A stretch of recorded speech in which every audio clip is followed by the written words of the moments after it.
With city developers की खास पेशकश। जहांगीर पीर दरगाह से 2 किलोमीटर पहले आबादी के बीचों बीच वेंचर 6,000 रुपए पर स्क्वायर यार्ड, नकद या आसान अक़सात पर।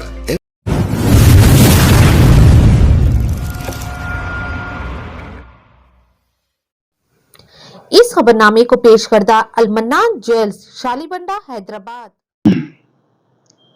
हाल ही में इलेक्शन कैंपेनिंग के दौरान 2 शख्स जो तेलंगाना के मुसलमानों को गुमराह करने की कोशिश कर रहे हैं, खासकर जो है मैं हमारे महबूब आलम खान साहब के बारे में मैं आपको कहना चाहता हूं कि महबूब आलम खान साहब आप एक खानदानी नवाब हैं।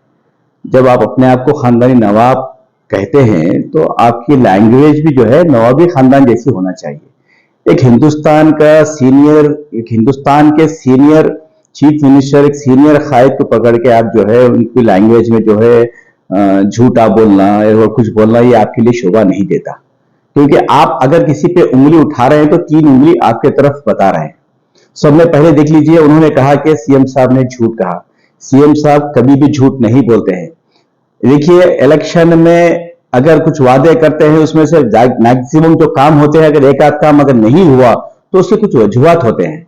ऐसा वो लोग बार बार ये कह रहे हैं कि 12% रिजर्वेशन के बारे में, 12% रिजर्वेशन के बारे में चीफ मिनिस्टर जनाब केसीआर साहब का दिल साफ रख के, नीयत साफ रखे, वो असेंबली में और काउंसिल में जो है बिल पास करके सेंट्रल गवर्नमेंट को भेज दिया गया।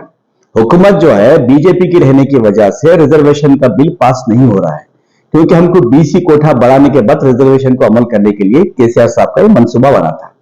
हुकूमत बीजेपी की अगर नहीं होती, अगर केसीआर साहब की हम ख्याल हुकूमत होती, अगर केसीआर साहब की मदद से अगर सेंट्रल गवर्नमेंट में हुकूमत अगर बनती तो केसीआर साहब बराबर रिजर्वेशन को देते। केसीआर साहब आज भी उस बात पे कायम है।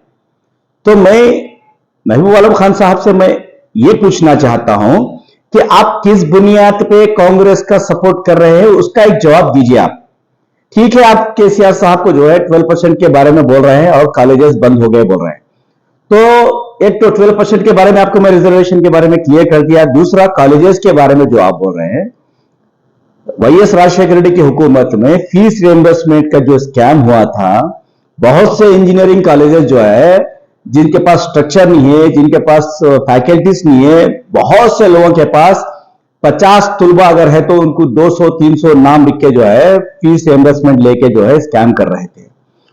केसीआर साहब एजुकेशन के मामले में बहुत ही स्टैंडर्ड मेंटेन करना, तालीमी मैदान में किसी के साथ कॉम्प्रोमाइज नहीं हुए केसीआर साहब। बहुत से लोगों का टीआरएस में काम करने वाले एमएलसी के भी कॉलेजेस क्लोज हुए, जैसा पल्ला राजेश्वरी साहब का कॉलेज है, हमारे महबूब नगर में जेपीएमसी कॉलेज है, जिनके पास स्ट्रक्चर नहीं रहने की वजह से बहुत से पोल्ट्री फार्म में इंजीनियरिंग कॉलेजेस खुले, वैसे कॉलेजेस को बंद किया गया। उसके अलावा मैं आपसे पूछना चाहता हूं कि आप बार बार बोल रहे हैं कि आप ऐसे कांग्रेस को सपोर्ट कर रहे हैं जिसका निशान हाथ है, वो खूनी हाथ है। पूरे हिंदुस्तान में फसादात करने वाला कांग्रेस का हाथ। आप ऐसे हाथ को जो है, खूनी हाथ को आप सपोर्ट करने के लिए तेलंगाना के मुसलमानों को गुमराह कर रहे हैं, ये आपको शोभा नहीं देता है। मैं पूछना चाहता हूं आपसे कि आप जो है, जब कांग्रेस के दौर में टेररिस्ट एक्ट के तहत कई मुसलमानों को जेलों में भर दिया गया, आप जब कहां थे? कई मुसलमानों को फसादत में खत्म कर दिया गया, जब कहां थे आप? कांग्रेस के दौर में कई चीजों को जो है, मुसलमानों को जो है तालीमी इदारे नहीं खोले गए, कई स्कीमत नहीं ला गए, जब आप आवाज क्यों नहीं करें? आज आप कांग्रेस का साथ दे रहे हैं, उसकी वजह क्या है? आप अगर कांग्रेस का साथ दे रहे हैं वो आपका जाती इख्तियार है, हम उसमें नहीं बोलेंगे, लेकिन आप तेलंगाना के मुसलमानों को जो गुमराह कर रहे हैं वो आपको शोभा नहीं देता है। मैं पूछना चाहता हूं, ये 10 साल में आप बोल रहे हैं कि मुसलमानों के लिए केसीआर साहब कुछ नहीं किए। आप सबसे पहले नोट कीजिए, मेरे सवाल का जवाब आप दीजिए। आप बड़े हैं, हम आपकी इज्जत करते हैं। हम आज भी कि केसीआर साहब हमको पार्टी में ये सिखाए हैं कि किसी बड़ों के साथ बदतमीजी नहीं करना, लेकिन अखलाकी दायरे में हम आपको जवाब दे रहे हैं। हम चाहे तो हम भी बहुत जवाब दे सकते हैं आपको, लेकिन ये अखलाकी दायरे में है। अगर दोबारा फिर केसीआर साहब के ताल्लुक से अगर आप गलत बोलेंगे तो हम भी हमारी लैंग्वेज को भी गलत करना पड़ेगा। सबसे पहले सवाल आपसे है कि तेलंगाना हुकूमत बनने से पहले मुत्तहिदा आंध्र प्रदेश में हमारे मुसलमानों के लिए कितने इदारे थे, आप उसका जवाब दीजिए। दूसरा जो है, शादी मुबारक के तहत कांग्रेस के दौर में स्कीम जो थी उसके लिए क्या खर्चा करे, वो जवाब दीजिए। बैरूनी मुमालिक में जाके जो तुलबा हमारे पढ़ रहे हैं उसके लिए कांग्रेस के दौर में क्या अखराजात हुए, कितने लोगों को भेजे, वो उसका जवाब दीजिए। और जो है, मक्का मस्जिद ब्लास्ट में जो है कितने मुसलमानों को अंदर डाला गया था, कितने मुसलमानों को जेल भर दिए थे, क्या वो सही सच है या नहीं है, इसका जवाब दीजिए।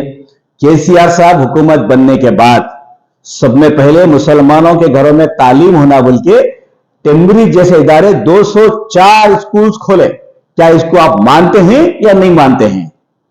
दूसरी बात, शादी मुबारक के तहत 2,75,000 गरीब लड़कियों की शादी हुकूमत तेलंगाना केसीआर साहब के हुकूमत में हुई, क्या इसको आप मानते हैं या नहीं मानते हैं?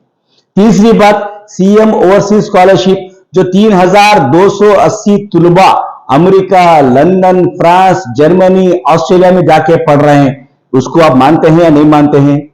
इतने सारे काम जब कांग्रेस ने नहीं किए, केसीआर साहब करे हैं, तो आप केसीआर साहब जो काम कर रहे हैं वो बोलिए, जो नहीं कर रहे हैं वो बोल रहे हैं। आप जो दो चीजें आप बोल रहे हैं उसको आप जो हाईलाइट करके मुसलमानों को गुमराह कर रहे हैं वो गलत है। तो इस चीजों को आप मानते हैं नहीं मानते हैं? टीआरएस हुकूमत जो है मुत्तहिदा, आप तेलंगाना में देख लीजिए, आप हमने 11,000 करोड़ हमने खर्च किए हैं अखिलियत के ऊपर, चाहे वो एजुकेशन में फील्ड में हो, चाहे वो वेलफेयर स्कीमात में हो। फिर यही काम कांग्रेस वाले क्यों नहीं करे? आपके बाजू में जो रेवंत रेड्डी बैठे हुए हैं पीसीसी अध्यक्ष, उनको पूछिए आप, आपकी उम्र किधर है? आप जो है एक सीनियर कायद, सीनियर पॉलिटिशियन के बारे में ऐसा बोल रहे हैं। जो आपके बाजू में बैठे हुआ है वो एक आरएसएस का आइडियोलॉजी आदमी है, वो खुद कबूला। आप उनको भी आरएसएस के आदमी को बाजू बिठा लेके आप तेलंगाना के मुसलमानों के मुस्तकबिल के बारे में बात कर रहे हैं। बड़ी हंसी आ रही है आपके ऊपर, कि लोग हंस रहे हैं आपके ऊपर। ये उम्र में जो है खान साहब ऐसा क्यों बात कर रहे हैं बोल के लोग हंस रहे हैं आपके ऊपर। ये उम्र में अल्लाह अल्लाह करके आप जो है जो हकीकत है वो बयान कीजिए। मैं आपसे अदबन अपील करता हूं, दोबारा आप हमारे चीफ मिनिस्टर केसीआर साहब के ताल्लुक से आप लहजा सही रखिए। जो हुकूमत के जो काम है उसको बोलिए, जो नहीं हुए उसको बोलिए, हम मानते हैं, लेकिन लैंग्वेज अखलाकी दायरे में रहकर बात कीजिए तो ठीक रहेगा। दूसरी बात, इमरान प्रतापगढ़ी जो यूपी से आके जो है तेलंगाना में जो है बहुत बड़े अच्छे